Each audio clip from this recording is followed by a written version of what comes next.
এক ১০ বছরের নিষ্পাপ মেয়ে, যার শরীর সময়ের আঘাত সহ্য করা ছেঁড়া পুরনো পোশাকে ঢাকা ছিল, হাতে কমলালেবুর ছোট একটি ঝুড়ি নিয়ে সে শহরের গলিগুলিতে ঘুরছিল। রোদের তেজ তার কচি কাঁধে ভারী হয়ে পড়ছিল, কিন্তু তার সংকল্পের দৃঢ়তা সেই তাপকেও হার মানিয়ে দিচ্ছিল। তার হাঁটার মধ্যে হয়তো ক্লান্তি ছিল, কিন্তু তার হৃদয়ে আশার আলো ক্রমাগত জ্বলছিল। তার মা গুরুতর অসুস্থতায় ভুগছিলেন এবং আজই ওষুধ আনা জরুরি ছিল। টাকার কোনো ব্যবস্থা না হওয়ায় সে বাড়ি বাড়ি ঘুরে কমলালেবু বিক্রি করতে বেরিয়েছিল। হয়তো কেউ তার হাত থেকে কিছু কিনে নেবে এবং তার মা আরেকটি দিন বেঁচে থাকার সুযোগ পাবেন।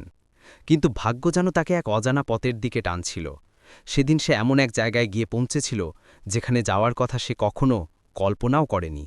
শহরের সবচেয়ে জমকালো প্রাসাদের বিশাল দরজায় যখন সে কাঁপতে থাকা হাতে কড়া নাড়ল, তখন সে বুঝতেও পারেনি যে সেই দোরগোড়ায় তার পুরো জীবন এক অপ্রত্যাশিত মোড় নিতে চলেছে। যেই সে ভেতরে পা রাখল, তার চোখ দেয়ালে টাঙানো একটি ছবির ওপর আটকে গেল এবং পরের মুহূর্তেই তার পায়ের নিচের মাটি যেন সরে লাল। তার চোখ অবিশ্বাস নিয়ে বড় হয়ে উঠল, শ্বাস গলায় আটকে গেল এবং কাঁপতে থাকা ঠোঁট থেকে শুধু এইটুকুই বেরিয়ে এলো, এ এ তো আমার মায়ের ছবি, কিন্তু এটা এখানে কি করে? প্রাসাদের কোটিপতি মালিকও সেই ছবিটির দিকে তাকালেন এবং তার মুখে যে গভীরতা ছড়িয়ে পড়ল, তা কোনো এক গভীর রহস্যের ইঙ্গিত দিচ্ছিল। পরের মুহূর্তে যখন তিনি সত্যিটা বললেন, তখন প্রাসাদের ঠান্ডা দেয়ালগুলিও যেন সেই কষ্টে গলে গেল এবং সেখানে উপস্থিত সকলের চোখ জলে ভরে উঠল। মুম্বাইয়ের তীব্র গরম তার চরম সীমায় ছিল। ধুলোয় ভরা রাস্তায় ৯ বছরের দিব্যা তার ছোট্ট কাঁধে ভারী প্লাস্টিকের ব্যাগটি নিয়ে ধীরে ধীরে এগিয়ে যাচ্ছিল। ব্যাগটিতে ছিল টাটকা এবং মিষ্টি কমলালেবু। ঘণ্টার পর ঘণ্টা হাঁটার কারণে তার পায়ে ব্যথা হচ্ছিল এবং সকাল থেকে কিছু না খাওয়ায় পেটও খালি ছিল, কিন্তু তার মুখে ক্লান্তির একটিও চিহ্ন ছিল না। তার চোখে শুধু একটাই ঝলক ছিল, নিজের মায়ের জন্য আজই ওষুধ নিয়ে যেতে হবে, এর জন্য তাকে যত কষ্টই সহ্য করতে হোক না কেন। তার মা স্নেহা টিবির মতো মারাত্মক অসুখের লড়াই করছিলেন। চিকিৎসা ব্যয়বহুল ছিল এবং কমলালেবু বিক্রি করা ছাড়া তার কাছে অন্য কোনো উপায় ছিল না। দিব্যা ধনীদের পাড়ায় পৌঁছে এক একটি বড় দরজায় কড়া নাড়তে লাগল। অনেকে তাকে উপেক্ষা করল, কেউ কেউ তো দরজা তার মুখের সামনেই বন্ধ করে দিল। কিন্তু দিব্যার সাহস হার মানতে রাজি ছিল না। তার মা সবসময় বলতেন যে কষ্ট যত বড়ই হোক না কেন, আশা কখনো ছেড়ো না। দিব্যা সেই শিক্ষাকেই তার শ্বাস-প্রশ্বাসের মতো বাঁচিয়ে রেখেছিল। এই সংগ্রামের মাঝেই হঠাৎ তার চোখ পড়ল এমন একটি প্রাসাদের ওপর, যা দেখে মনে হচ্ছিল কোনো রাজার মহল। সাদা মার্বেল পাথরের উঁচু দেয়াল রোদে ঝলমল করছিল। বিশাল জানালা, সুন্দর ঝোপঝাড় এবং চারপাশে ছড়িয়ে থাকা বিদেশি লাল গোলাপের সুবাস যেন তাকে নিজের দিকে টানছিল। সেই প্রাসাদটির নাম ছিল সিংঘানিয়া ভেলা। সেই প্রাসাদের যতটা জাঁকজমক ছিল, ঠিক ততটাই গভীর নীরবতাও ছিল। মনে হচ্ছিল যেন সেখানে বহু বছর ধরে কোনো হাসি শোনা যায়নি, আনন্দের কোনো কোলাহল হয়নি, যেন সেখানে শুধু নীরবতা আর অপূর্ণ গল্পই রয়ে গিয়েছিল। দিব্যা সাহস সঞ্চয় করল এবং গেটের পাশে লাগানো ছোট বোতামটি ধীরে করে টিপল। কিছুক্ষণ গভীর নীরবতা বিরাজ করল, যেন প্রাসাদটিও কোনো লম্বা ঘুম থেকে এইমাত্র জেগে উঠল। তারপর হঠাৎ স্পিকার থেকে একটি ভারী, গভীর এবং অত্যন্ত ক্লান্ত আওয়াজ ভেসে এলো। কে? সেই আওয়াজে এমন এক যন্ত্রণা লুকিয়েছিল যেন সময় তাকে ভেতর থেকে ফাঁপা করে দিয়েছে। যেন কথা বলার সময়ও সে কোনো অদৃশ্য ক্ষত থেকে ঝরে পড়া রক্তকে আহ্লাদ দিচ্ছিল। দিব্যা ভয় পেয়ে গলা পরিষ্কার করল এবং ধীরে ধীত স্বরে বলল, নমস্কার সাহেব, আমার নাম দিব্যা, আমি কমলালেবু বিক্রি করছি। আপনি কি কিছু নিতে চান? খুব টাটকা আর মিষ্টি। তার আওয়াজে নিষ্পাপ অনুরোধ ছিল, যেন সেই শুধু কমলা লেবু বিক্রি করছে না, বরং তার মায়ের শ্বাস বিক্রি করছে। স্পিকারের অপর প্রান্তে দীর্ঘ সময় ধরে নীরবতা বিরাজ করল। দিব্যার মনে হল যে হয়তো এখানেও তার হাতে হতাশা ছাড়া কিছুই জুটবে না, হয়তো এবার তার ফিরে যাওয়া উচিত। কিন্তু তখনই সেই ভাঙা ভাঙা কণ্ঠস্বর আবার শোনা গেল। কত? দিব্যার চোখে আশার এক ঝলক দৌড়ে গেল। সে চটজলদি বলল, সাহেব, 5টা কমলা 50 টাকায়, অথবা 8টা 80 টাকায়। খুব ভালো দাম সাহেব। তার বলার মধ্যে কোনো দোকানদারের চাতুরি ছিল না, শুধু একজন ক্ষুধার্ত শিশুর সত্যিকারের অস্থিরতা ছিল। আবার একটি দীর্ঘ নীরবতা, এমন নীরবতা যেখানে যেন প্রাসাদের নীরবতা আর মানুষটির বেদনা দুটোই একে অপরের সঙ্গে মিশে যাচ্ছিল। এবং তারপর সেই ভারী আওয়াজ, ওখানেই দাঁড়িয়ে থাকো, আমি আসছি। দিব্যা গেটের পাশেই দাঁড়িয়ে রইল। সূর্যের তাপ তার মাথায় জ্বলছিল। হাতে ব্যাগের ওজন তার ছোট শরীরকে বারবার ঝুঁকিয়ে দিচ্ছিল। তবে সে আবার সোজা হয়ে দাঁড়াল, কারণ আজ ফেরাটা শুধু বাড়ি ফেরা ছিল না, বরং মায়ের জীবন ভিড়িয়ে আনা ছিল। কিছুক্ষণ পর প্রাসাদের ভেতর থেকে পায়ের ধীর শব্দ শোনা গেল। তারপর ধীরে ধীরে ভারী গেটটি খুলল এবং দিব্যার সামনে দাঁড়ালেন এক দীর্ঘ, প্রভাবশালী ব্যক্তিত্ব। দামি সাদা পোশাক, চকচকে জুতো এবং হাতে এমন একটি ঘড়ি যা হয়তো তার পুরো বাড়ির চেয়েও বেশি দামি হবে। এই মানুষটি ছিলেন সুরাজ সিংঘানিয়া, শহরের সবচেয়ে বড় ব্যবসায়ী। কিন্তু তার মুখের ঔজ্জ্বল্যের পেছনে তার চোখ ছিল কোনো নিভে যাওয়া স্ফুলিঙ্গের মতো, ক্লান্ত, ভাঙা এবং যন্ত্রণায় ভরা ছিল। সুরাজ নিচে দাঁড়ানো সেই ছোট্ট মেয়েটির দিকে তাকালেন, যার স্কুলের পোশাক পুরনো ছিল এবং জুতো এত ক্ষয়ে গিয়েছিল যে এখন আর তাদের আকৃতিও চেনা যাচ্ছিল না। এক মুহূর্তের জন্য তার চোখে এক অজানা ঝলক দেখা গেল, হয়তো অবাক, হয়তো কোনো পুরনো ক্ষতির যন্ত্রণা, বা হয়তো কোনো এমন স্মৃতি যা বহু বছর ধরে চাপা দেওয়া ছিল এবং আজ হঠাৎ সামনে এসে দাঁড়াল। তিনি ধীরে ধীরে, প্রায় ফিসফিস করে বললেন, ভেতরে এসো। দিব্যা এক কদম পিছিয়ে গেল। তার মা সবসময় বলেছিলেন যে অপরিচিতদের বাড়িতে কখনো প্রবেশ করবে না। কিন্তু সামনে দাঁড়ানো এই মানুষটিকে তার বিপজ্জনক মনে হল না। বিপজ্জনক হওয়ার চেয়েও তাকে বেশি ভাঙা মনে হল। এমন একজন মানুষ যিনি হয়তো বহু বছর ধরে নিজের হৃদয়ের গভীরে চাপা পড়া আর্তনাদের সাথে বেঁচে আছেন। সুরাজ তার মুখে ফুটে ওঠা ঘাবড়ে যাওয়া ভাবটি পড়ে নিলেন এবং নরম স্বরে বললেন, ভয় পাওয়ার দরকার নেই। আমি তোমার সব কমলালেবু কিনে নেব। তুমি চাইলে এখানেই দরজায় দাঁড়িয়ে থাকতে পারো। সব? দিব্যার চোখ বিস্ময় বড় হয়ে গেল। তার কাছে মোট ২০টি কমলালেবু ছিল। এত কমলালেবু বিক্রি করে সে সাধারণত ২-৩ দিনে যা আয় করতে পারত, তা একসাথে পেয়ে যাওয়াটা তার কাছে কোনো চমৎকারের মতো ছিল। যেন ভগবান তার ক্ষীণ প্রার্থনা শুনে নিয়েছিলেন এবং এই বিশাল দরজার পেছন থেকে সাহায্য পাঠিয়েছিলেন। সুরাজ তার মানিব্যাগ বের করেই স্থির হয়ে গেলেন। তার চোখ দিব্যার মুখের ওপর স্থির হয়ে গেল, যেন তিনি তার নিষ্পাপ মুখে কোনো গভীর গল্প পড়ছিলেন। তিনি ধীরেই কিন্তু গম্ভীর স্বরে জিজ্ঞাসা করলেন, তুমি শেষ কবে খাবার খেয়েছিলে? প্রশ্নটি বাতাসে ঝুলে রইল। ঠিক সেই মুহূর্তেই দিব্যার পেট থেকে একটি জোরে গড়গড় শব্দ বেরিয়ে এলো। সে লজ্জায় লাল হয়ে গেল। তার চোখ নিচু করল এবং নিজের আঙুলগুলিকে শক্ত করে চেপে ধরল। তার এই নিষ্পাপ লজ্জা সুরাজের মুখের কাঠিন্যকে কিছু মুহূর্তের জন্য গলিয়ে দিল।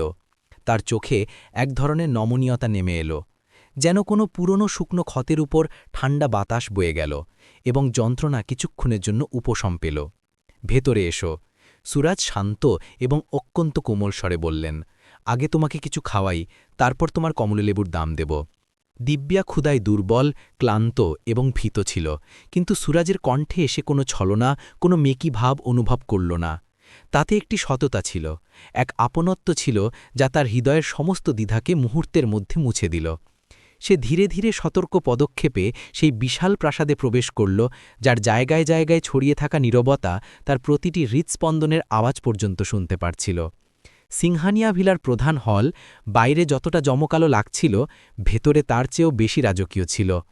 উঁচু ছাদ থেকে ঝুলে থাকা বিশাল স্ফটিকের ঝাড়বাতি তার আলোক দিয়ে পুরো হলটিকে এমনভাবে আলোকিত করছিল যেন অন্য কোনো জগতের দরজা খুলে গেছে। তার আলো সাদা মার্বেলের টাইলসের উপর ছড়িয়ে পড়ে এমনভাবে ঝলমল করছিল যে মনে হচ্ছিল যেন সেগুলোর উপর চাঁদনি বিছানো আছে। কিন্তু এই ঔজ্জ্বল্যের নিচে একটি অদ্ভুত শূন্যতা অনুভূত হচ্ছিল, এমন একটি শূন্যতা যা বলছিল যে এই মহলের মতো প্রাসাদে অনেক সময় ধরে আনন্দের কোনো পদচিহ্ন পড়েনি। দিব্যার কাছে এই ঔজ্জ্বল্য সুন্দর লাগল, কিন্তু এই সৌন্দর্য তার ছোট, সংকীর্ণ কিন্তু ভালোবাসায় ভরা বাড়ির উষ্ণতার জায়গা দিতে পারল না। সুরাজ ধীরে করে বললেন, বসুন বেটি। তার কণ্ঠে ক্লান্তিও ছিল, করুণাও ছিল এবং এক না বলা অনুরোধও ছিল, যা শুনে মনে হচ্ছিল যে তিনি না জানি কত রাত নীরবে একা কাটিয়েছেন। দিব্যা সোফার কিনারায় ধীরে ধীরে বসল, যেন ভয় পাচ্ছিল যে পাছে কিছু ভেঙে ফেলে। সুরাজ রান্নাঘরের দিকে ফিরলেন এবং যেতে যেতে বললেন, তুমি এখানেই অপেক্ষা করো, আমি তোমার জন্য কিছু ভালো খাবার তৈরি করে আনছি। তোমার মুখ দেখে মনে হচ্ছে তুমি খুব ক্লান্ত হয়ে গেছ। তার হাসি অত্যন্ত হালকা ছিল, যেন কোনো ভারী হৃদয় জোর করে ঠোঁটের ওপর একটি নরম রেখা টেনে দিয়েছে, শুধু এই কারণে যে সামনে বসা নিষ্পাপ মেয়েটি যেন ভয় না পায়। দিব্যা একা বসেছিল, কিন্তু তার চোখ প্রাসাদের প্রতিটি কোণকে বড় কৌতূহল নিয়ে দেখছিল। বিশাল দরজা, উঁচু দেয়াল, দামি পেন্টিং, ঝকঝকে সাজসজ্জা, সবকিছুই কোনো স্বপ্নের মতো ছিল। সে কখনো এমন জায়গার কল্পনাও করতে পারেনি। ঠিক তখনই তার চোখ মার্বেলের চওড়া সিঁড়ির কাছে রাখা একটি নকশাযুক্ত কাঠের ছোট সুন্দর টেবিলের ওপর পড়ল। সেই টেবিলটির ওপর একটি জমকালো সোনার কাজ করা ফটো ফ্রেম রাখা ছিল। ফ্রেমটি এত উজ্জ্বল ছিল যে দূর থেকেও দৃষ্টি আকর্ষণ করছিল। কিন্তু দিব্যার মনোযোগ সেই ঔজ্জ্বল্যের ওপর নয়, সেই ছবিটির ওপর গেল যা ফ্রেমে বন্দী ছিল। যেই তার চোখ সেই ছবিটির সাথে মিলল, তার ছোট্ট হৃদয় এক ধাক্কায় থেমে গেল। তার শরীরে একটি ঠান্ডা স্রোত বয়ে গেল, শ্বাস আটকে গেল, এবং তার মনে হল যেন তার পায়ের নিচের মাটি সরে গেছে। সে সোফা থেকে নেমে দ্রুত পায়ে সেই ছবিটির দিকে দৌড়াল, যেন কোনো অদৃশ্য শক্তি তাকে নিজের দিকে টেনে নিয়েছিল। ছবিতে একজন সুন্দরী যুবতী হাসছিলেন। হলুদ সুতির শাড়ি, সাধারণ গয়না এবং মুখে সেই সরল হাসি। সেই চোখ যা প্রতি রাতে তাকে ঘুম পাড়াত। সেই মুখ যার মধ্যে অসুস্থতার ক্লান্তির পেছনেও সবসময় ভালোবাসার আলো ঝলমল করত। ছবিটি ছিল তার মা স্নেহার। ঠিক সেই স্নেহা যিনি কখনো দিব্যার হাত ধরে তাকে বাড়ির বাইরে প্রতিটি ভয় থেকে রক্ষা করেছিলেন। ছবিটি হয়তো খুব পুরনো ছিল, কিন্তু তাতে ভেসে ওঠা স্মৃতিগুলি এত টাটকা ছিল যে সেই মুহূর্তে দিব্যার হৃদয় যন্ত্রণায় কেঁদে উঠল। দিব্যা কাঁপতে থাকা হাতে ফটো ফ্রেমটি তুলে নিল। তার ছোট্ট আঙুলগুলির কাঁপুনি বলে দিচ্ছিল যে তার হৃদয়ে কী ঝড় চলছে। ঠোঁটও কাঁপছিল, যেন শব্দ বাইরে আসতে চাইছে, কিন্তু যন্ত্রণা তারে চেপে ধরেছিল। তার চোখ থেকে জল ধীরে ধীরে গাল বেয়ে নামতে লাগল এবং সবকিছু ভিজিয়ে দিল। তার মনে শুধু একটি প্রশ্ন বারবার কোনো ঝড়ের মতো গর্জন করছিল। এই ছবি এখানে কি করে? কেন? আসলে এর গল্প কি? ঠিক সেই মুহূর্তে রান্নাঘর থেকে সুরাজ সিংহানিয়া ফিরলেন। তার হাতে একটি ট্রে ছিল, যাতে ছিল গরম গরম সিঙ্গারা এবং টাটকা লেবুর জল। কিন্তু যেই তার চোখ সেই ছোট্ট মেয়েটির ওপর পড়ল, যে ছবিটি বুকের সাথে শক্ত করে ধরে রেখেছিল এবং যার চোখ থেকে যন্ত্রণা ঝরছিল, তিনি থমকে গেলেন। তার পা যেন সেখানেই জমে গেল। তিনি তাড়াতাড়ি ট্রেটি নিচে রাখলেন এবং ঘাবড়ানো পদক্ষেপে তার দিকে এগিয়ে গেলেন। তার কণ্ঠে ছিল উদ্বেগ। দিব্যা, কি হয়েছে আমার মেয়ে? তুমি ঠিক আছো তো? দিব্যা ছবিটি আরও শক্ত করে নিজের বুকের সাথে চেপে ধরল। এবার তার চোখে ভয় ছিল না, সেখানে ছিল অন্যরকম আগুন, এক সাহসী উজ্জ্বল্য, যা এমন এক যন্ত্রণা থেকে জন্ম নেয় যা কোনো শিশুর কখনো অনুভব করা উচিত নয়। সে সরাসরি সুরাজের চোখের দিকে তাকাল এবং ভাঙ্গা কিন্তু দৃঢ় স্বরে বলল, এই ছবি, এই আমার মায়ের ছবি আপনার বাড়িতে কেন? সুরজ একেবারে সেখানেই জমে গেলেন, যেন কেউ হঠাৎ তার শরীর থেকে সমস্ত শক্তি কেড়ে নিয়েছে। তার মুখ মুহূর্তের মধ্যে সাদা হয়ে গেল, তার চোখ বড় হয়ে গেল, ঠোঁট শুকিয়ে যেতে লাগল, এবং তার গলা এত ভারী হয়ে গেল যেন শব্দ বাইরে আসতে অস্বীকার করছিল। তার চোখ ছবির দিকে গেল, তারপর দিব্যার দিকে, তারপর আবার ছবির দিকে। ছবিতে দাঁড়িয়ে থাকা স্নেহার সারল্য এবং দিব্যার চোখে ভেসে থাকা সেই একই উজ্জ্বল্য, দুটি মুখের মধ্যে এক না বলা সম্পর্ক স্পষ্ট দেখা যাচ্ছিল। সেই সম্পর্ক যা সময়, দূরত্ব এবং যন্ত্রণা মুছে ফেলতে পারেনি। তার ঠোঁট কাঁপল, কিন্তু আওয়াজ বেরোল না। অনেক চেষ্টার পর, যেন কোনো ভাঙা বাদ্যযন্ত্র সুর বের করার চেষ্টা করছে, তার আওয়াজ গলা থেকে বেরিয়ে এলো, তুমি তুমি কে? তোমার নাম কি বেটি? দিব্যার চোখ থেকে জল ক্রমাগত বইছিল, কিন্তু সে তাদের মুছল না। সে হালকা করে ডুকরে উঠে বলল, আমার নাম দিব্যা এবং আমি স্নেহার মেয়ে। সুরাজের মুখ যেন এক মুহূর্তে থমকে গেল। সেই মানুষটি যাকে দেখলে শহর কাঁপত, যাকে পাওয়ার জন্য মানুষ ছুটত, যে সাফল্যের শিখরে দাঁড়িয়েছিল, সে এই ছোট সত্যিটা শুনে ভেঙে পড়ল। তার চোখে যে জল বহু বছর ধরে বন্ধ ছিল, তা এই এক মুহূর্তে বাইরে চলে এলো। দিব্যার এই প্রশ্ন, তার কণ্ঠে লুকিয়ে থাকা যন্ত্রণা এবং ছবিতে হাসতে থাকা স্নেহা, এসব মিলিয়ে তাদের ভেতরে লুকিয়ে থাকা 10 বছরের পুরনো ক্ষতগুলিকে একেবারে উপড়ে ফেলল। এখন প্রাসাদের নীরবতা ঠান্ডা ছিল না। এই সেই নীরবতা ছিল যার মধ্যে ভাঙা শ্বাসের আওয়াজ ছিল, অনুশোচনার জ্বালা ছিল, এবং সেই সম্পর্কগুলির ফোঁসফোঁসানি ছিল যাদের সময়ের বোঝা চাপা দিয়েছিল কিন্তু শেষ করতে পারেনি। দিব্যা এখন ক্ষুধা ভুলে গিয়েছিল, সেই ক্লান্তিও কোথাও হারিয়ে গিয়েছিল। তার হাতে ধরা ফটো ফ্রেম তার কাছে কোনো গুপ্তধনের চেয়ে কম ছিল না, কিন্তু সেই সাথে তা ছিল এমন একটি বন্ধ দরজার চাবি যার পেছনে বহু বছর ধরে লুকিয়ে থাকা একটি সত্যি ধুকপুক করছিল। সে দেখল যে যার নাম শুনে মানুষ মাথা নিচু করত, সেই ব্যক্তি তার সামনে এক আহত মানুষের মতো বসে আছেন। তার চোখে কোনো ভয় ছিল না, বরং এক গভীর কৌতূহল এবং এক অটুট সাহস ছিল।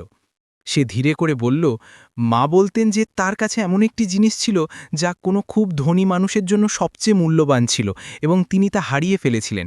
সেটা আপনি, তাই না? এই আওয়াজটি নিষ্পাপ ছিল না, এটি ছিল কোনো শিশুর সত্যের আওয়াজ যা সরাসরি হৃদয়ের সবচেয়ে গভীর ফাটলের ওপর আঙুল রেখে দেয়। সুরাজের শ্বাস যেন এক মুহূর্তের জন্য থেমে গেল, তার চোখ আবার ভিজে উঠল। তিনি তার মুখ একদিকে ঘোরালেন যাতে নিজের কান্না লুকাতে পারেন, কিন্তু তা লুকাতে পারলেন না। তিনি ধীরে ধীরে সোফার উপর বসে পড়লেন, যেন তার শরীর হঠাৎ বহু বছরের বোঝা বহন করতে শুরু করল। তারপর তিনি অত্যন্ত কোমলভাবে দিব্যাকে নিজের কাছে বসতে ইশারা করলেন।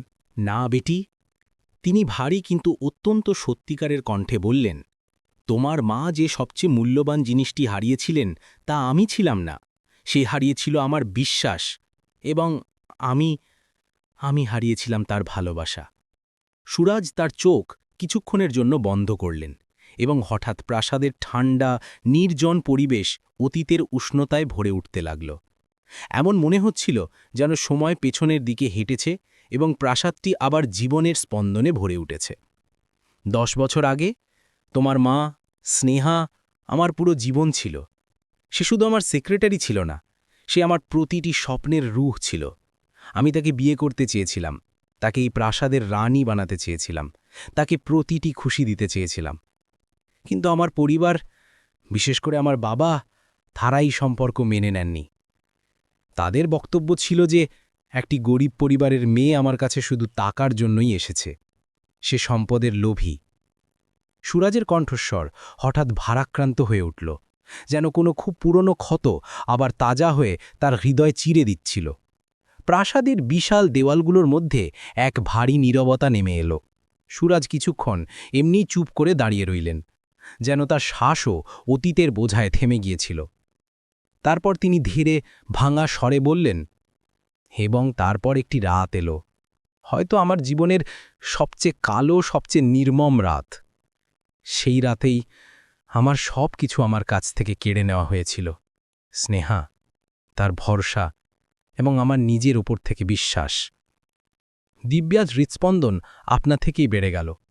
সে নিজেকে একেবারে শান্ত রাখার চেষ্টা করছিল, কিন্তু তার চোখে করুণা, ভয় এবং এক অদ্ভুত অস্থিরতা ভাসতে লাগল। সুরাজের চোখ কোথায় যেন দূরে হারিয়ে গেল। সেই রাতে একটি বড় হীরা চুরি হয়ে গিয়েছিল, অমূল্য, কিন্তু তার চেয়েও মূল্যবান ছিল স্নেহার সততা। কিন্তু আমার বাবা, তিনি এক মুহূর্তও দেরি করলেন না এবং সরাসরি স্নেহার ওপর অভিযোগ করলেন। না ভেবে, না বুঝে, শুধু একটি গরিব মেয়েকে দোষী সাব্যস্ত করলেন। সুরাজের আওয়াজ হঠাৎ ভারী হয়ে উঠল, যেন প্রতিটি শব্দ তার হৃদয়ের শিরা কাটছিল। আমার আজও মনে আছে, স্নেহার চোখে জল ছিল, কিন্তু তাতে শুধু যন্ত্রণা ছিল না, তাতে সততার আগুন ছিল। সে সরাসরি আমার চোখের দিকে তাকালো এবং বলল, সুরাজ, আমি নির্দোষ। তোমার ধন সম্পদ নিয়ে আমার কোনো মাথা ব্যথা নেই। শুধু একটি কথা বলো, তুমি কি আমাকে বিশ্বাস করো? দিব্যা আপনা থেকেই নিজের আঙুল শক্ত করে চেপে ধরল। সে অনুভব করতে পারছিল যে সেই মুহূর্তে সুরাজ এবং স্নেহা দুজনেরই পৃথিবী ভেঙে পড়েছিল। সুরাজ গভীর শ্বাস নিলেন, তার হাত কাঁপছিল, এবং আমি কাপুরুষ হয়ে গেলাম। তিনি নিজের কথায় নিজেকে আঘাত করে বললেন, আমি বাবার চাপে পড়ে গেলাম। পরিবারের প্রতিপত্তি, টাকা, নাম, এই সব কিছুর বোঝা আমার হৃদয়ের সত্যকে চাপা দিয়ে দিল। এবং আমি সেটাই বললাম যা আমার হৃদয় বলছিল না। স্নেহা, যতক্ষণ না সত্যিটা সামনে আসছে, তুমি এখানে থাকতে পারবে না। যেই তিনি তুমি এখানে থাকতে পারবে না কথাটি আবার বললেন, দিব্যার মনে হলো যেন বাতাসে কোথাও একটি কাঁচের হৃদয় ভেঙে চুরমার হয়ে গেল। সে অনুভব করল যে এটি শুভ একটি বাক্য ছিল না, এটি ছিল দুটি জীবনের সমাপ্তি। সুরাজের চোখে লাল আভা ভরে এলো। স্নেহা সেই রাতে এই প্রাসাদ থেকে চলে গেল।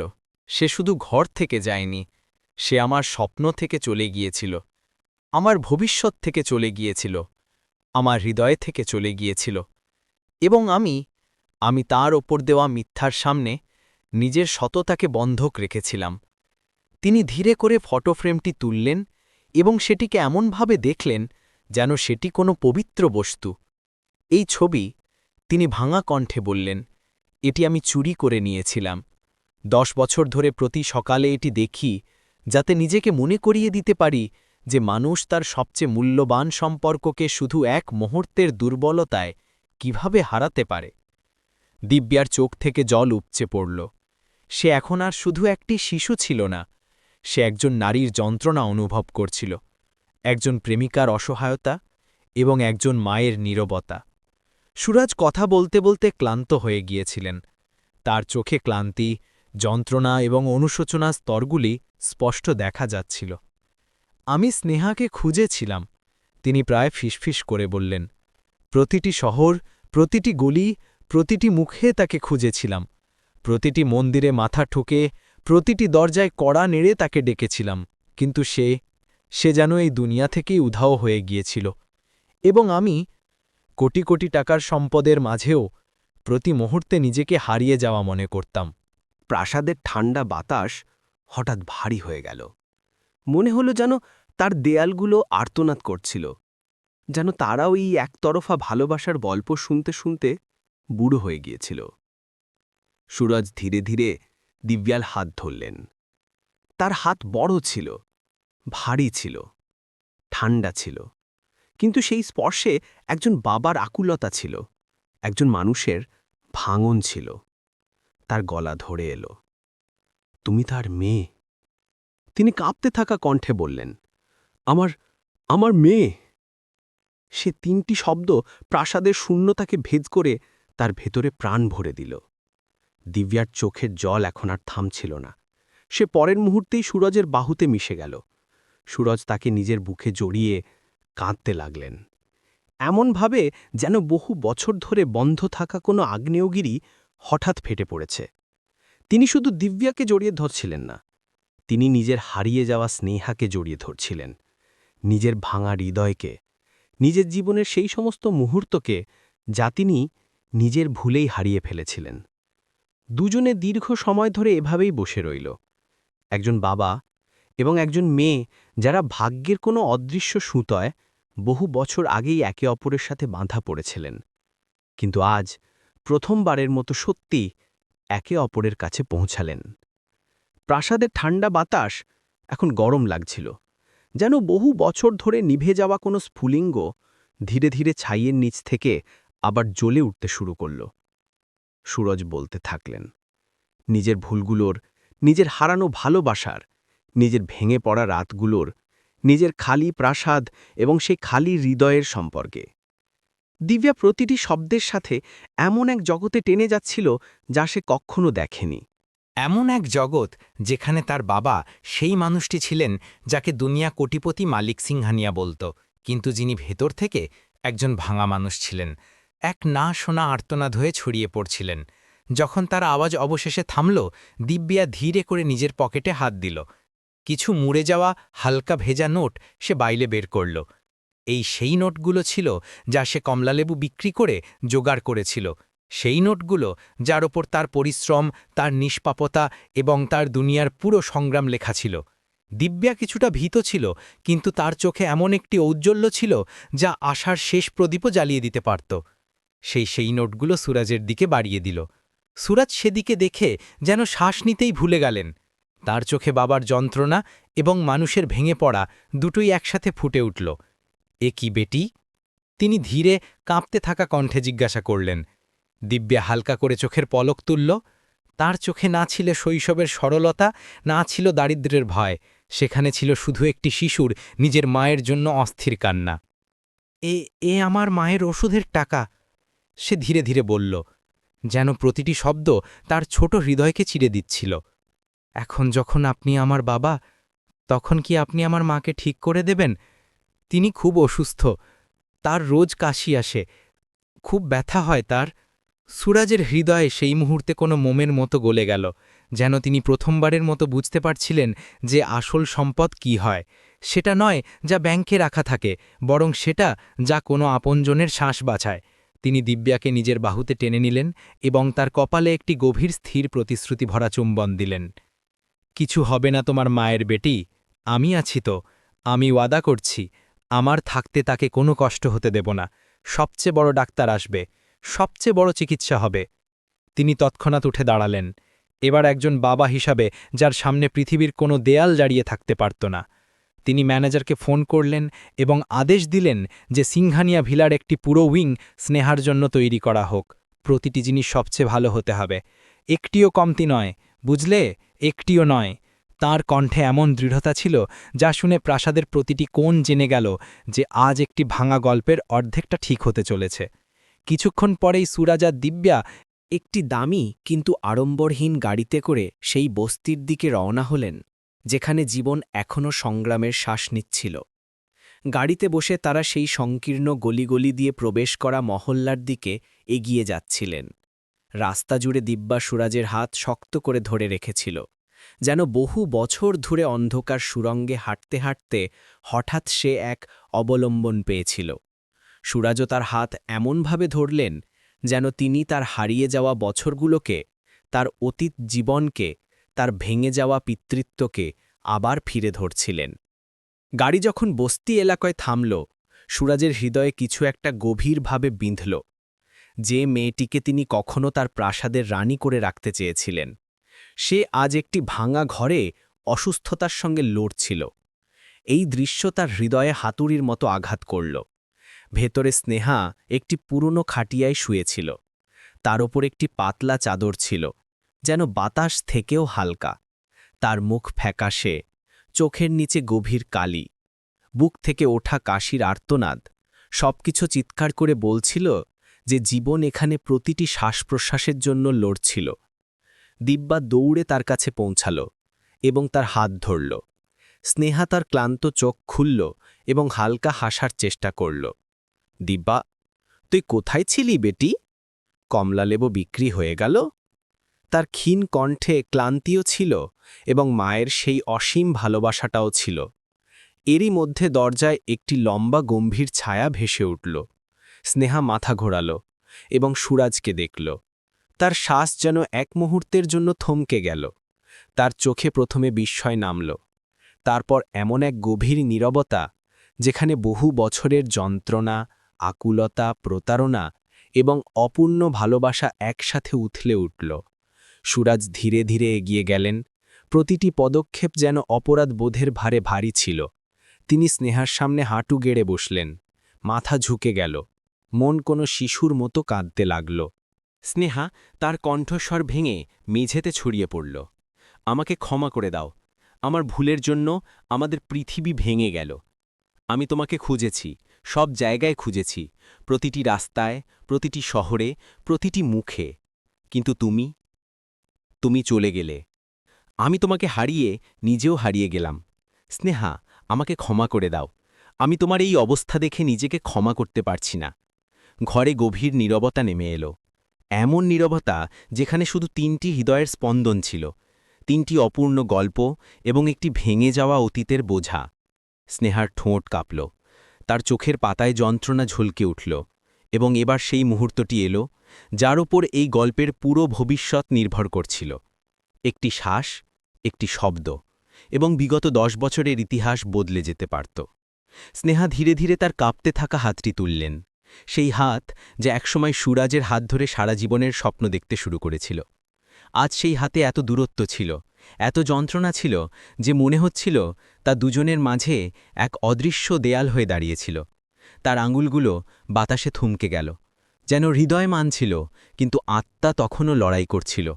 সুরাজ, আপনি এখানে কেন এসেছেন?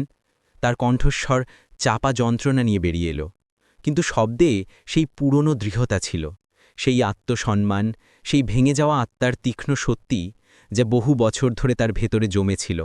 আমার আপনার সম্পত্তির দরকার ছিল না। স্নেহা যেন নিজের হৃদয়কে সামলে নিয়ে বললেন, না আপনার অনুশোচনার, আমার শুধু আপনার বিশ্বাস দরকার ছিল। তার এই শব্দগুলো বাতাসকে চিঁড়ে ঘরের মধ্যে ছড়িয়ে পড়ল। কিছুক্ষণের জন্য এমন মনে হল যে সময় তার গতি থামিয়ে দিয়েছে। দিব্যার ছোট্ট পৃথিবী এই দুটি যন্ত্রণাদায়ক বাক্যের মাঝে আটকে গিয়ে কুঁকড়ে গেল। স্নেহা চোখ বন্ধ করলেন, চোখের পাতার পেছনে যেন সেই সমস্ত আঘাত আবার তাজা হয়ে উঠল। নিজের যন্ত্রণা থামানোর চেষ্টা করতে করতে তিনি বললেন, কিন্তু এখন অনেক দেরি হয়ে গেছে। আর দিব্যা, তার আপনার কাছে কিছু চায় না। সে আমার মেয়ে, আমার জীবন, আমার শেষ আশা। তার স্বরে জেদ ছিল না, তা ছিল ভেঙে যাওয়া বিশ্বাসের ছাই, যার মধ্যে এখনও কিছু স্ফুলিঙ্গ চাপা ছিল। সুরাজ তার প্রতিটি কথা শুনলেন, নোংরা সত্যের মতো তার হৃদয়ে বিচ্ছিল, কিন্তু তার চোখে তখনও পরাজয় ছিল না। সেখানে একজন বাবার অপরাধবোধ ছিল, একজন মানুষের ভেঙে পড়া ছিল, এবং একই সাথে ভেতরে কোথাও একটি নতুন সংকল্পও জ্বলছিল। তার পুরনো দিনের স্নেহার কথা মনে পড়তে লাগল। সেই আত্মবিশ্বাসী, আত্মসম্মানী, সরল কিন্তু অটল স্নেহা, যিনি নিজের বিশ্বাসের জন্য যে কোনো ঝড়ের সামনে দাঁড়িয়ে যেতেন। আজও সেই স্নেহাই সামনে ছিল। শুধু সময় তাকে ক্ষত দিয়েছে, ক্লান্ত করেছে, কিন্তু শেষ করেনি। সুরাজ এগিয়ে গেলেন। তার কণ্ঠস্বর মৃদু ছিল, কিন্তু যন্ত্রণার পুরু স্তর সেই শব্দগুলো থেকে স্পষ্ট হচ্ছিল। স্নেহা, আমি জানি আমি ভুল করেছি, হয়তো আমার জীবনের সবচেয়ে বড় ভুল, কিন্তু এই মেয়েটি, তিনি কাঁপতে থাকা দৃষ্টিতে দিব্যার দিকে তাকালেন। আমাদের মেয়ে, তুমি একে আমার কাছ থেকে দূরে রাখতে পারো না। আমি আজ সেই সুরাজ নই যে কখনো সম্পদের কাছে মাথা নত করেছিল। আজ আমি শুধু একজন বাবা, যে তার মেয়ে এবং তার ভালোবাসার জন্য গোটা দুনিয়ার সঙ্গে লড়বে। আমাকে একটি সুযোগ দাও স্নেহা, আমার জন্য নয়, নিজের জন্য নয়, দিব্যার জন্য। তার শব্দে সেই কাঁপুনি ছিল, যেন কোনো ভেঙে যাওয়ার হৃদয়ে শেষবারের মতো নিজেকে প্রমাণ করার চেষ্টা করছিল। ঘরের বাতাস ভারী হয়ে গিয়েছিল। দিব্যা হঠাৎ দুজনের মাঝে এসে দাঁড়ালো। সে স্নেহার হাত ধরল। তার নিষ্পাপ আঙুলগুলোতে ভয়ও ছিল, আশাও ছিল, এবং হয়তো প্রথমবারের মতো একটি পরিবারের অসম্পূর্ণ কিন্তু সত্যিকারের খোঁজও ছিল। মা, প্লিজ। দিব্যার আওয়াজ গলে যাওয়া বরফের মতো ছিল। উনি সত্যি বলছেন, উনি আমাদের সিংহানিয়া ভিলায় নিয়ে যাচ্ছেন।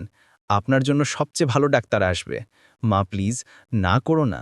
সে কাঁদল না, কিন্তু তার চোখে যে উজ্জ্বল্য ছিল, তা যে কোনো মায়ের হৃদয় গলিয়ে দেওয়ার জন্যে যথেষ্ট ছিল। স্নেহার মুখে সংগ্রাম স্পষ্ট দেখা যাচ্ছিল। একদিকে ভেঙে যাওয়া বিশ্বাস, অন্যদিকে মেয়ের নিষ্পাপ আশা। একদিকে পুরনো ক্ষত, অন্যদিকে দিব্যার ধুকফুক করতে থাকা জীবন। তার চোখের পাতায় জল জমতে লাগল। তিনি গভীর, যন্ত্রণায় ভরা শ্বাস নিলেন, এবং একটি ধীর অশ্রু তার গাল বেয়ে ঘুরিয়ে এলো। চুপচাপ কোনো শব্দ না করে কিন্তু সবকিছু বলে দিল। তিনি দিব্যার মাথায় হাত রাখলেন, সেই হাত যা যত ভেঙে যাক না কেন নিজের মেয়ের জন্য সবসময় ভালোবাসায় ভরা ছিল। তারপর কোনো শব্দ না করে শুধু একটি হালকা ইশারায় তিনি সুরাজকে অনুমতি দিলেন। দিব্যা চিকিৎসা শুরু করা হোক। স্নেহাকে যখন সিংহানিয়া ভিলায় আনা হলো, তখন সেই প্রাসাদ, যা বহু বছর ধরে নীরব ছিল, যেন কেউ তার ভেতরে আবার হৃৎস্পন্দন ভরে দিল। লম্বা বারান্দা জুড়ে ছড়িয়ে থাকা ঠান্ডা বাতাস, উঁচু উঁচু দেয়ালে ঝোলানো পুরনো ছবি, খালি করিডোরে প্রতিধ্বনিত নীরবতার আওয়াজ, সবকিছুতে এক অদ্ভুত অস্থিরতা ছিল। কিন্তু সেই দিন, সেই প্রাসাদ যেন তার শ্বাসপ্রশ্বাস ফিরে পেয়েছিল। সুরাজ পুরো উইংটি স্নেহার দেখাশোনার জন্য পরিবর্তন করিয়ে দিয়েছিলেন। প্রতিটি কোণে একটি নতুন জগৎ বসতি স্থাপন করেছিল। হালকা ওষুধের গন্ধ, নার্সদের পায়ের মৃদু আওয়াজ, ডাক্তারদের গম্ভীর কথোপকথন, মনিটরের নিয়মিত বিপ বিপ শব্দ, যেন কেউ মৃত্যুর দিকে এগিয়ে চলা স্বপ্নগুলিতে আবার জীবনের রং ভরে দিয়েছিল। এই দিনগুলিতে দিব্যাও অনেক কিছু বুঝল, অনেক কিছু অনুভব করল। সে প্রথমবারের মতো তার বাবাকে কোনো বিজনেস স্যুটে নয়, বরং রাতের ঘুম হারিয়ে তার মায়ের মাথার কাছে বসে থাকতে দেখল। কখনো ওষুধ দিতে দিতে, কখনো তার কপালে হাত রেখে তাপ দেখতে দেখতে, কখনো আওয়াজ না করে শুধু তাকে দেখতে দেখতে। প্রতি রাতে সুরাজের চোখে উদ্বেগের রেখা গভীর হতে থাকত, কিন্তু তার সংকল্প আরও মজবুত হতে থাকত। তিনি এখন কোনো বিজনেস টাইকুন ছিলেন না, না, সেই মানুষটি যে কখনো তার ভুলের পাহাড়ের নিচে চাপা পড়ে গিয়েছিলেন। তিনি শুধু একজন স্বামী ছিলেন, শুধু একজন বাবা, এবং সর্বোপরি সেই মানুষ যিনি তার সবচেয়ে বড় ভুলটি শুধরে নেওয়ার জন্য প্রতিটি শ্বাসে লড়ছিলেন। সুরাজ মাসখানেক ধরে কোনো মিটিংয়ে পা রাখেননি। বোর্ড অব ডিরেক্টর্স তার উপস্থিতি ছাড়াই কাজ চালাতে থাকল। কন্ট্রাক্ট, ডিল, কোটি কোটি টাকার ব্যবসা, সবকিছু অন্য কারো হাতে তুলে দেওয়া হলো। তার দুনিয়া এখন গুটিয়ে শুধু একটি ঘরে সীমাবদ্ধ হয়ে গিয়েছিল। সেই ঘর যেখানে স্নেহা শুয়েছিল এবং যেখানে দিব্যা তার কাঁধে লেগে থাকত। সেই ঘরে যন্ত্রণা ছিল, উষ্ণতা ছিল, এবং প্রতিটি কোণে এমন এক নীরবতা ছিল যা কথা বলত, চিৎকার করত, এবং তবুও আশার একটি ছোট্ট প্রদীপ ভেতরে জ্বালিয়ে রাখত। ধীরে ধীরে যেন কোনো ভেঙে যাওয়া গাছ বৃষ্টির প্রথম ফোঁটা থেকে জীবন পায়, তেমনি স্নেহাও সুস্থ হতে লাগলেন। তার মুখের ফ্যাকাশে ভাব ধীরে ধীরে কমল, চোখে আবার কিছুটা ঔজ্জ্বল্য ফিরল, যন্ত্রণা কম হল, কিন্তু ভেতরের আঘাত তখনও কোথাও জীবিত ছিল। প্রায় 1 মাস পর ডাক্তাররা বললেন যে তিনি কিছুক্ষণ হাঁটতে পারেন, এবং সেই দিনই তিনি প্রথমবারের মতো সেই উইং থেকে বাইরে এলেন। সিংহানিয়া ভিলার বিশাল প্রধান হলের দিকে পা বাড়াতে গিয়ে স্নেহা ক্লান্ত হচ্ছিলেন, কিন্তু তার মুখে একটি হালকা হাসি ছিল। মৃদু, শান্ত এবং অদ্ভুতভাবে স্বস্তি এনে দেওয়া। সুরাজ সেই মুহূর্তটির জন্য অপেক্ষা করছিলেন, যেন মরুভূমিতে পথ হারানো মানুষ প্রথম বৃষ্টির ফোঁটার জন্য।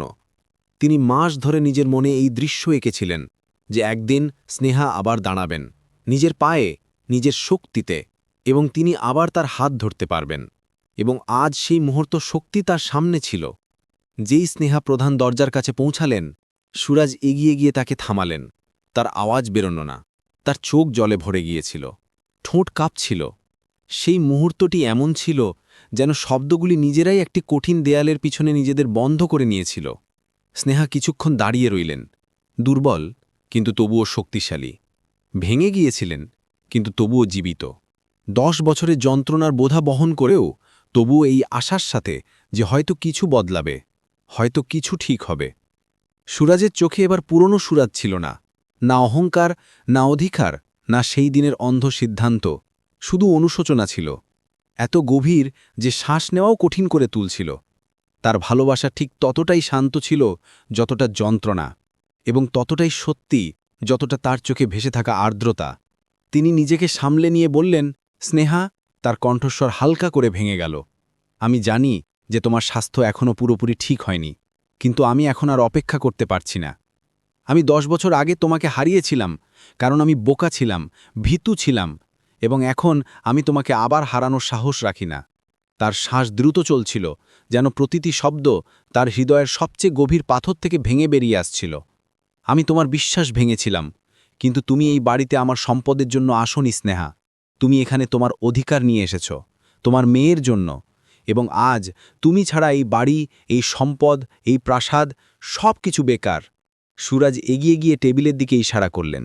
সেখানে একটি পুরনো ফ্রেম রাখা ছিল, স্নেহার সেই হাসি মাখা ছবিটি, সেই হাসি যা বহু বছর আগে সুরাজ হারিয়ে ফেলেছিলেন, সেই ছবিটি যা দিব্যা প্রথমবার দেখে চিনতে পেরেছিল। এ আমার মা, সে বলেছিল। কিন্তু সেই ছবিটির ঠিক পাশেই এখন একটি নতুন ফ্রেম রাখা ছিল, উজ্জ্বল, সোনালি, সুন্দরভাবে সাজানো, এবং তাতে ছিল দিব্যার হাসি মাখা ছবি। তার চোখে সেই নিষ্পাপতা ছিল যা একটি ভেঙে যাওয়া ঘরে আবার আলো আনার সাহস দেখিয়েছিল।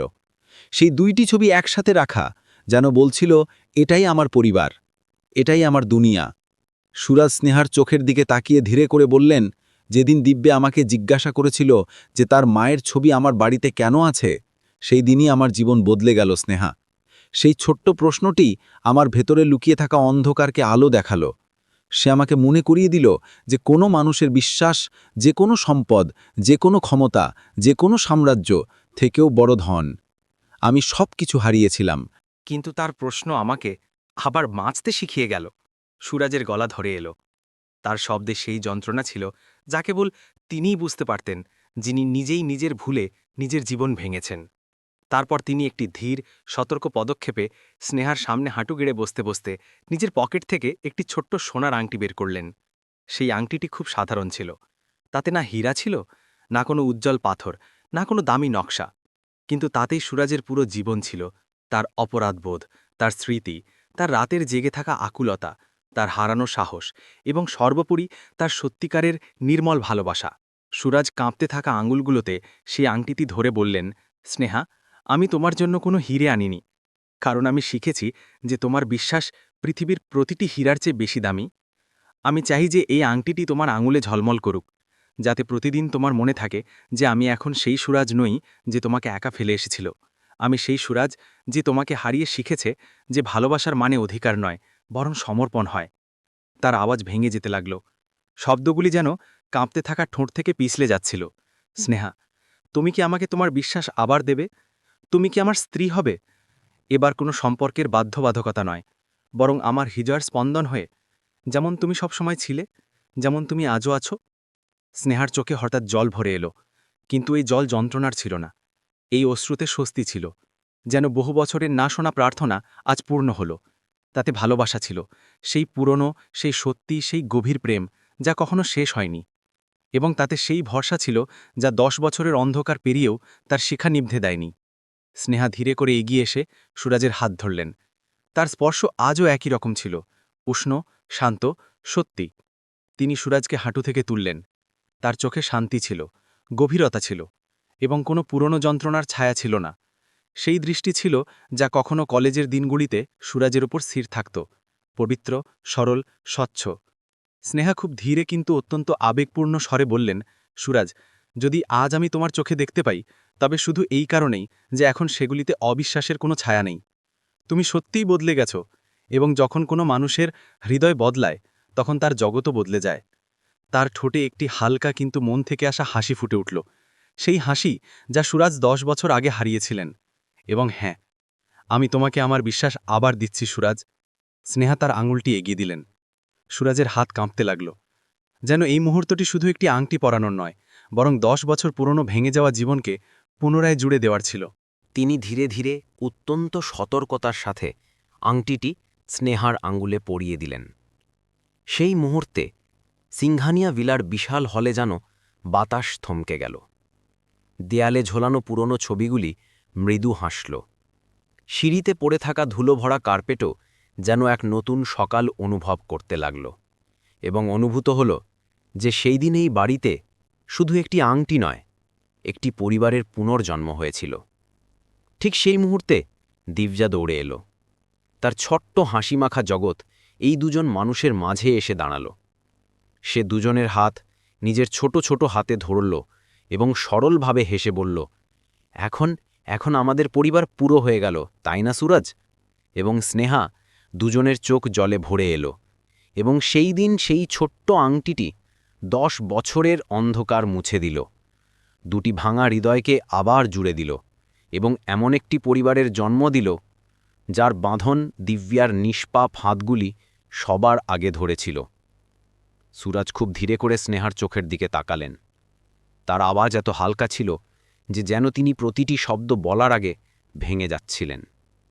স্নেহা, আমি তোমাকে অনেক আগেই ক্ষমা করে দিয়েছিলাম। স্নেহার এই শব্দগুলি সুরাজের শ্বাস থামিয়ে দিল। তিনি এক মুহূর্তের জন্য স্থির হয়ে গেলেন, যেন সময় তার হৃদস্পন্দনকে ধরে থামিয়ে দিয়েছিল। স্নেহা তার চোখের পাতা নামালেন, তারপর ধীরে করে তুললেন, যেন নিজের ভেতরের সমস্ত সাহস জড়ো করে বলছিলেন, একজন মা তার সন্তানের বাবাকে ঘৃণা করতে পারেন না সুরাজ। তার কণ্ঠে সেই পুরনো পরিচিত উষ্ণতা ছিল, সেই মর্যাদা, সেই সত্য যা কখনো সুরাজকে তাকে ভালোবাসতে বাধ্য করত। কিন্তু আজ সেই আওয়াজে একটি হালকা, কাঁপতে থাকা শান্তিময় যন্ত্রণা ছিল, যা বলছিল যে তিনি কষ্ট পেয়েছিলেন, কিন্তু ঘৃণা কখনো জন্ম নিতে দেননি। আমি অপেক্ষা করেছিলাম সেই দিনের যখন তুমি তোমার ভুল বুঝবে, তিনি ধীরে করে বললেন, এবং আজ 10 বছর পর সেই দিনটি নিজেই হেঁটে আমার সামনে চলে এসেছে। স্নেহার শব্দে না কোনো অভিযোগ ছিল, না যন্ত্রণার তিক্ততা, না বিগত সময়ের ছাই, শুধু একটি ক্লান্ত, শান্ত এবং সত্যিকারের আত্মাকে মুক্ত করে দেওয়া স্বস্তি ছিল। তিনি সুরাজকে দেখলেন, সেই মানুষটিকে যে কখনো তাকে হারিয়ে অন্ধকারে পড়ে গিয়েছিল, এবং আজ সেই অন্ধকার থেকে বেরিয়ে এসে তার সামনে দাঁড়িয়েছিল খোলা হাত এবং ভাঙা হৃদয়ের সাথে। আমাদের মেয়ে দিব্যা। স্নেহার ঠোঁটে ফুলের মতো কোমল হাসি ফুটে উঠল। সেই খুশি ফিরিয়ে এনেছে যা আমরা দুজনেই হারিয়েছিলাম। এবং তারপর তিনি কোনো দ্বিধা, কোনো সংকোচ ছাড়াই তার আঙুলটি এগিয়ে দিলেন। সেই আঙুল যা বহু বছর আগে সুরাজের হাত ধরে উজ্জ্বল ভবিষ্যতের পথে বেরিয়েছিল, আজ আবার সেই মোড়ে দাঁড়িয়েছিল, একটি নতুন শুরুর অপেক্ষায়। সুরাজ গভীর শ্বাস নিলেন এবং খুব কাঁপতে থাকা হাতে সেই সাধারণ কিন্তু ভালোবাসায় ভরা আংটিটি স্নেহার আঙুলে পরিয়ে দিলেন। যেই আংটিটি তার আঙুলে বসল, সময় থেমে গেল।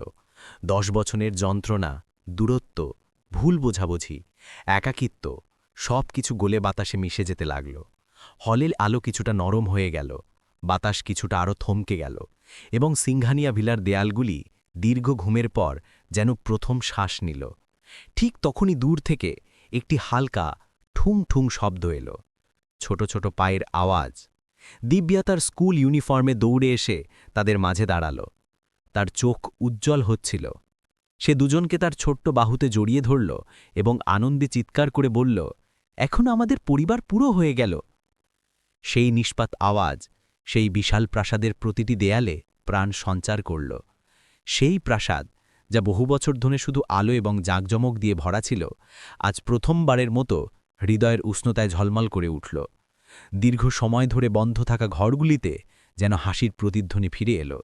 কখনো ঠান্ডা এবং একা দাঁড়িয়ে থাকা প্রাসাদটি আজ ভালোবাসার স্পর্শ অনুভব করল। পুরনো ছবিটি, যাতে স্নেহার মিষ্টি হাসি ছিল, এখনও তার জায়গায় ছিল, তবে তার পাশে এখন একটি নতুন ফ্রেম ঝলমল করছিল। নতুন পরিবার, সুরাজ, স্নেহা এবং দিব্যার একসাথে তোলা ছবি, যাতে তিনজনই একে অপরের সাথে হাসছিলেন, যেন সমান সমস্ত আঘাত ধুয়ে দিয়েছে। একটি পুরো পরিবার, যাদের না কোনো টাকার দরকার ছিল, না কোনো বাধ্যবাধকতার, শুধু একটি ছোট্ট মেয়ের নিষ্পাপ হৃদয়, একটি ঝুড়ি কমলা লেবু এবং দুটি ভাঙা হৃদয়ের নীরব আহ্বান আবার তাদের জুড়ে দিল। তো বন্ধুরা, এটি ছিল দিব্যা, স্নেহা এবং সুরাজের হৃদয় ছুঁয়ে চাওয়া গল্প। এমন একটি গল্প যা আমাদের শেখায় যে প্রাসাদ যত বড়ই হোক না কেন, সম্পদ যত উঁচুই হোক না কেন, সত্যিকারের ভালোবাসা এবং বিশ্বাস সর্বদাই সবচেয়ে মূল্যবান হয়।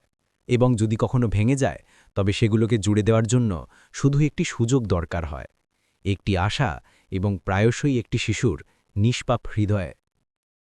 আপনার এই আবেগপূর্ণ গল্পের কোন মুহূর্তটি সবচেয়ে বেশি হৃদয় ছুঁয়ে গেল? আপনার কি মনে হয় সুরাজের ক্ষমা পাওয়া উচিত ছিল? যদি গল্পটি ভালো লেগে থাকে, তবে ভিডিওটিতে লাইক অবশ্যই করবেন এবং আপনার বন্ধুদের সাথে শেয়ার করতে ভুলবেন না। এবং এমন আরও হৃদয় ছুঁয়ে যাওয়া গল্প শোনার জন্য আমাদের চ্যানেল সাবস্ক্রাইব করুন। আমরা আবার ফিরব একটি নতুন আবেগপূর্ণ গল্পের সাথে। ধন্যবাদ।